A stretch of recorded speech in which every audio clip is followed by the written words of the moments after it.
શું તમને ચક્કર આવવા, બેલેન્સનો પ્રોબ્લેમ કે અચાનક પડી જવાની તકલીફ થતી હોય છે? ક્યારેય આ તકલીફને અવગણના ના કરશો, કારણ કે આ તકલીફ કોઈ એક મોટી બીમારીનો સંકેત હોઈ શકે છે. હું doctor Himanshu Patel, consultant neurosurgeon.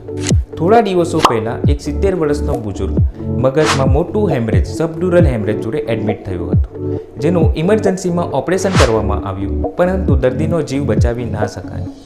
દર્દીના સગા સંબંધીને પૂછતાછમાં જાણવામાં આવ્યું કે દર્દીને છેલ્લા 6 મહિનાથી ચાલવામાં, બેલેન્સમાં પ્રોબ્લેમ હતો, પરંતુ વધતી જતી ઉંમરના લીધે આ તકલીફ હશે એવું સમજીને એમને અવગણના કરી દીધી. 5 એવી બીમારીઓ કે જેમાં આ રીતની તકલીફો જોવા મળતી હોય છે.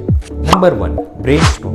નાના મગજનો એટેક, સેરેબેલર સ્ટ્રોક, કે જેમાં પેરાલિસિસની અસર ના જોવા મળતી હોય, પરંતુ દર્દીને ચાલવામાં, બેલેન્સમાં પ્રોબ્લેમ ઊભો થતો હોય છે.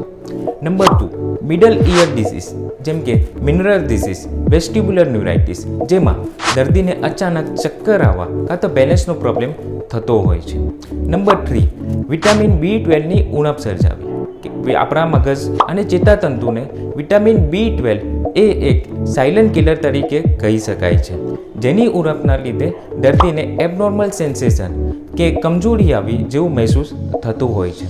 નંબર 4, પાર્કિન્સન ડિસીઝ, કે જેમાં દર્દી ઇનિશિયલી નાના સ્ટેપથી ચાલતા હોય છે અને જેમ જેમ સમય વધતો જાય છે તેમ તેમ હાર્ટમાં ટ્રેમર આવવાનું ચાલુ થઈ જતું હોય છે. નંબર 5, સર્વાઇકલ સ્પાઇન ઇસ્યુ, કે જેમાં દર્દીના મગજમાંથી જે સંકેત પગ સુધી પહોંચવા જોઈએ એ જતો નથી અને દર્દીને પગમાં કમજોરી આવી થઈ શકે છે, તેમજ હાર્ટમાં પણ ઝંઝનાતી, નમનેસ, કમજોરી આવી શકે છે.